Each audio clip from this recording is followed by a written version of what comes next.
All right, guys, everybody needs to watch this when it comes to handgun proficiency. I want everybody to be able to do the following 100%.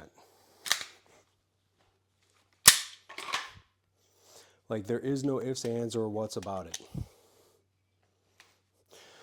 All right, what I want you to be able to do is dry fire. Take out that trigger slack. Notice how the trigger isn't dropping yet because this is trigger slack. That's when the actual trigger drops. Reset.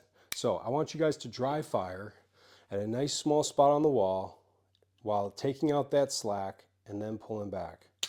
Staying aimed in, finger out, back to the ready, and then reset by push, pulling, and releasing.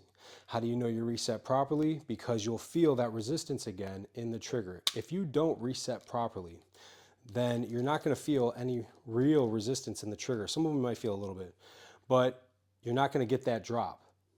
So now you know that you fully reset it. Make sure you push pull all the way to the rear and then aim back in at that spot on the wall and then dry fire. The next thing everybody must be able to do, you must be able to lock your slide to the rear while keeping your trigger finger straight. At least 5 times in a row. But you should be able to do this like 100 times, guys. Everybody, man, woman, 20-year-old, 80-year-old, it does not matter. You should be able to lock that slide to the rear while keeping your fingers straight up and off the trigger, just like I demonstrated. So do that 5 times a day until you can actually get it 10 times in a row. And then I want you guys to send me a video of you getting it 10 times in a row. And no, I'm not joking about that. Next is you need to know how to load a magazine. Get dummy rounds, and if you guys need the link, I'll send you the link, just let me know. But you take dummy rounds and you just get your magazine, guys, and you practice loading it up all the way. Don't only load it up halfway. Don't use a speed reloader.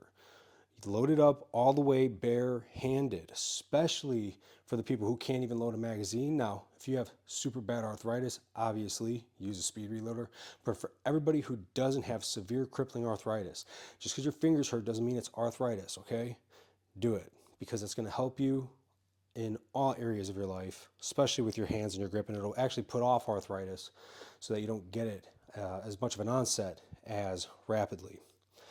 The next thing is all the weapons conditions. If I tell you, give me a condition 4 gun, you should be able to lock that slide to the rear and tell me no magazine inserted, no round in the chamber. That's a condition 4 weapon. If I tell you to give me a condition 3 gun, you should be able to take that magazine, put it in your workspace, load it properly so that it's seated, and tell me that you have a condition 3 weapon, magazine inserted, no round in chamber.